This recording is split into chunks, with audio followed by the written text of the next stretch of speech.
د پیغمبر علی السلام د وفات ډیره زیاته ښکلې واقعه ده، تاسو هم واورئ د نورو مسلمانانو سره مخکې لازم شیر کړئ. راځي اورو. نو چې کله نبی علیه الصلاة والسلام وفات شو نو دا بلال رضی الله تعالی او ابوبکر صدیق رضی الله تعالی عنه راغی. وی ابوبکر ما ته اجازه راکړه چې جهاد لزم. ما د خپل محبوب نه ډیر اوریدل چې جهاد کې ډیر زیات ثواب دی. ما ته اجازه راکړه چې جهاد لزم.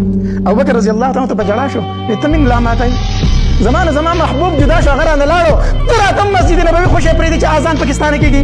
تر انم زی بلال رضی الله تعالی فرمایل وینا زه دلته نور اذان نشم کولی، زه ځم جهاد ته، زه نور مدینه کې نشم پاتې کېدی.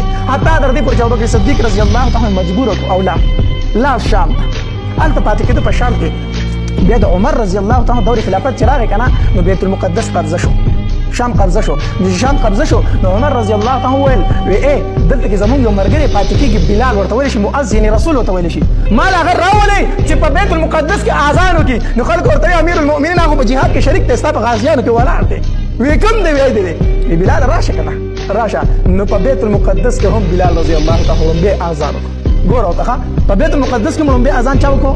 بلال رضی الله وکړو. نو عمر رضی الله تعالی ته ډېر مینت وکړو. وی بلاله موږ دې یوازې پرېښي یو، مدینه دې خوشې پرېښې ده، راشه مدینې ته که نه. بلال رضی الله ته ویل نشم درتلی، زه نشم درتلی، ما ته خپل محبوب یادېږي. مدینه ډېره مبارکه ځمکه ده، خو زه هلته برداشت نشم کولی چې درشمه، نشم برداشت کولی.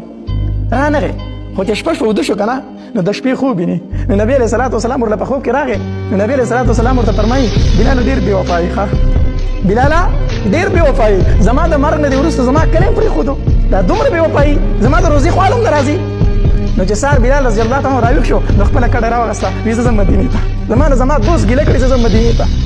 نو مدینې منورې ته چې راغی که نه نو په مدینه منوره کې یو اختر جوړ شو. اختر زنانه د کورونو نه راووتلې، ماشومان راووتل، وی بلال راغلی دی نن به اذان کوي. نو چې بلال رضی الله تعالی ته صحابه کرام راټول شو، وی بلاله د نبي علیه السلام دور راته لږ رایاد که اذان وکړه. وی زه اذان له نه یم راغلی، زه صرف دې له راغلی یم، زما محبوب ګیله کړې ده، زه ځکه راغلی یم، زه اذان له نه یم راغلی.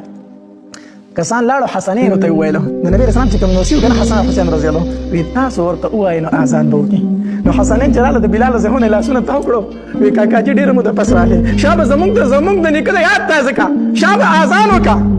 نو بلال رضی الله د سترګو نه اوښکې روانې شوې، د حسنینو جواب نشم کولی.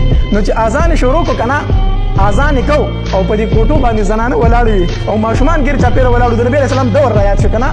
نو چې کله دې ځایه راغی که نه بلال رضی الله تعالی وی اشهد ان محمد رسول الله، ځمکې ته بېهوشه راتاو شو ځمکې ته، اذان په نیمه کې پاتې شو.